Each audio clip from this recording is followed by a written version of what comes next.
নমস্কাৰ বন্ধু বান্ধৱীসকল, মোৰ অন্য এটা ব্লগলৈ আপোনালোক সকলোকে স্বাগতম জনাইছোঁ। আজি বনাবলৈ ওলাইছোঁ কৰ্দৈ টেঙা মাছৰ সৈতে। প্ৰথমে মাছখিনি ভালদৰে ধুই লৈছোঁ।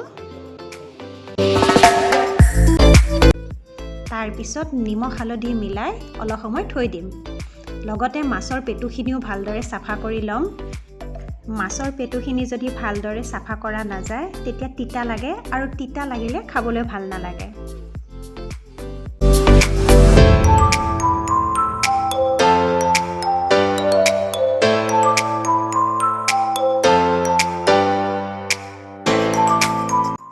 এতিয়া কৰ্দৈখিনি ভালদৰে ধুই লৈ সৰু সৰুকৈ কাটিম যাতে সোনকালে সিদ্ধ হৈ যায়।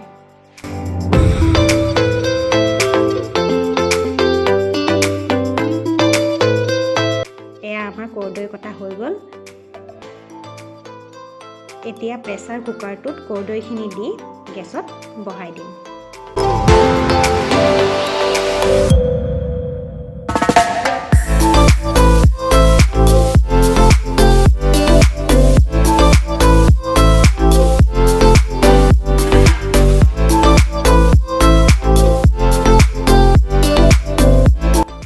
এয়া আমাৰ কৰ্দৈখিনি সিদ্ধ হৈ গৈছে। এতিয়া মাছ ভাজিবৰ কাৰণে কেৰাহীটো গৰম কৰি তেল দি দিছোঁ।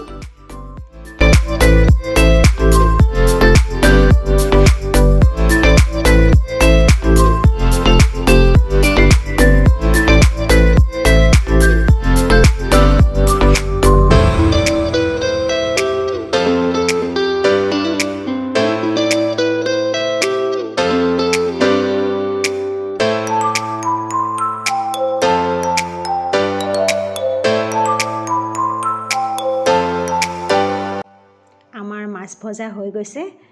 এখেতে কলপাত এখন আনি দিছে। তেওঁ কৈছে যদি ভিডিঅ'ই বনাই আছা তেনেহ'লে দেখিবলৈ ধুনীয়া হ'ব।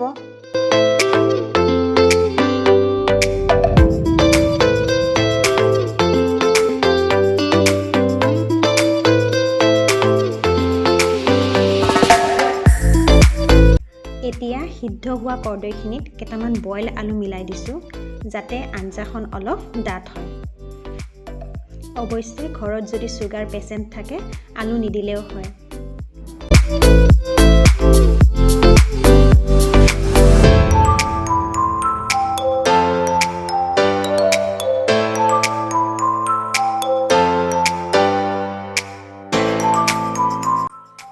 এতিয়া মাছ ভজা তেলখিনিতে শুকান জলকীয়া, পাঁচফোৰণ কেইটামান দি দিছোঁ।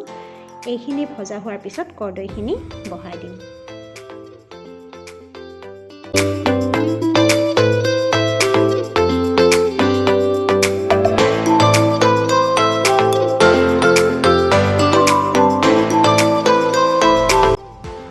এতিয়া ইয়াত অলপমান গৰম পানীও মিলাই দিছোঁ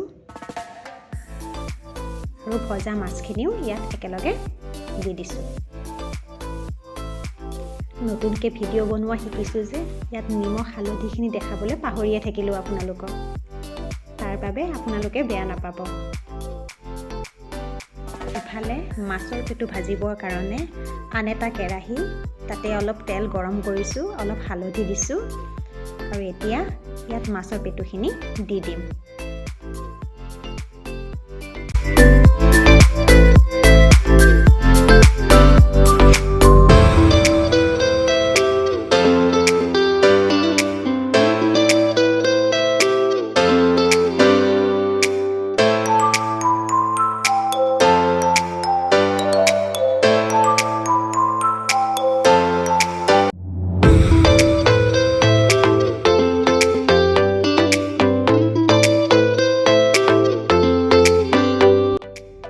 ৰাতিৰে ঠাণ্ডা ভাত আছিল, সেইখিনি এতিয়া দি দিম। পিঁয়াজখিনি অলপ দেৰিকৈ দিছোঁ কাৰণ পিঁয়াজখিনি আধা ভাজা হৈ থাকিলে পেটুখিনি অলপ মিঠা মিঠা লাগিব আৰু খায়ো ভাল লাগিব।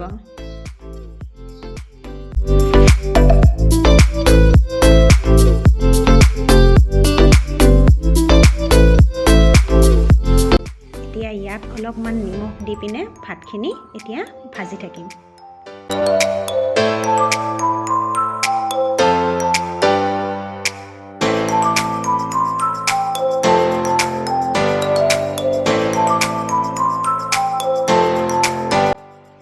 এইফালে আমাৰ মাছৰ আঞ্জাখনো হৈ গৈছে।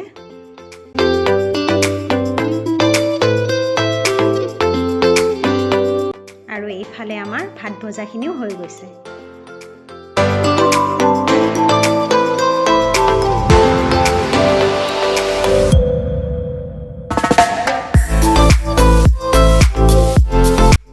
আপোনালোকৰ আজি মোৰ ৰেচিপিটো চাই কেনেকুৱা লাগিল জনাবচোন। লগতে আপোনালোকেওনো ঘৰত কেনেকৈ বনায় মোক কমেণ্টত জনাবচোন। ভিডিঅ'টো সম্পূৰ্ণকৈ চোৱাৰ বাবে আপোনালোক সকলোকে ধন্যবাদ।